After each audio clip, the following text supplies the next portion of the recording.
Magandang araw mga kabakyards.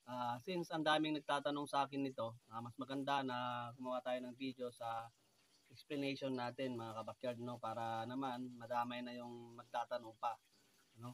So ito mga kabakyard, yung kadalasan tinatanong nila sa akin kung after or before meal ba ang pagbibigay nila ng mga gamot or vitamin sa kanilang mga alaga, no. So ito lang masasabi ko sa inyo mga kabakyard, ayon lang sa aking experience, ayon lang sa aking sistema. So nagbibigay tayo ng gamot o yung mga tinatawag nilang antibiotics katulad ng Amtil, Primoxil. So lahat po ng mga antibiotic mga kabakyard ay binibigay natin yan after meal. So mas maganda na may laman yung kanilang botse bago ninyo bigyan ng antibiotic para mas epektibo at sumama dun sa pagkain yung gamot. So itong mga vitamins naman mga kabakyard is ganun pa rin naman sa akin ang sistema ko. After meal pa rin. Umaga o hapon, depende sa vitamins na ibibigay nyo. Gaya ng itong B12. Ayan yung mga B-complex na capsule. Depende po yan. Basta mga vitamins po is binibigay pa rin natin yan after meal pagkatapos kumain. Kasi sa akin mga kabakyard, mas maganda na may laman yung botse nila bago natin sila bigyan ng mga vitamins. Yun nga, para sumama po sa pagkain at ma-circulate po yung vitamins na yon sa kanilang sistema.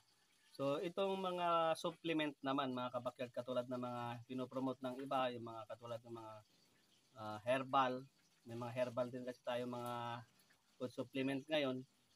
Yan pwede nating ibigay ng before meal kahit wala pa pong laman yung tiyan nila, kasi yan po food supplement, hindi po siya gamot, hindi rin siya vitamin, food supplement lang po yan.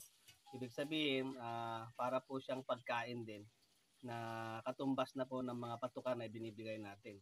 So minsan mga kabakyard, yung Botflex Kikyo ay binibigay ko din minsan yan bago kumain, pero kadalasan karamihan binibigay ko po yan ng after meal mga kabakyard. So katulad ng mga supplement ay makikita nyo naman yan sa mga indication ng mga box na mga binibili nyo gamot. So matuto lang kayong bumasa, basahin nyo yung mga indication sa likod para lang sa ganun hindi po kayo maligaw kung paano nyo po gamitin. So hanggang doon na lang muna mga kabakyard, at magtanong lang kayo dito sa ating vlog, sa ating GC YouTube channel. So magtanong lang po kayo dito, mag-comment lang po kayo sa baba, sasagutin po natin yan. So since po nagtitinda po tayo ng mga fall supply, game fall supply, masasagot po natin yan kasi kailangan po natin mag-research kung ano po yung mga bago nating paninda. So nire-research po natin yan, tinatanong po natin yan sa mga vet na nagbibigay, lalo na sa mga excellence, mga Thunderbird natin, mga brands po na pinagkukuhanan natin.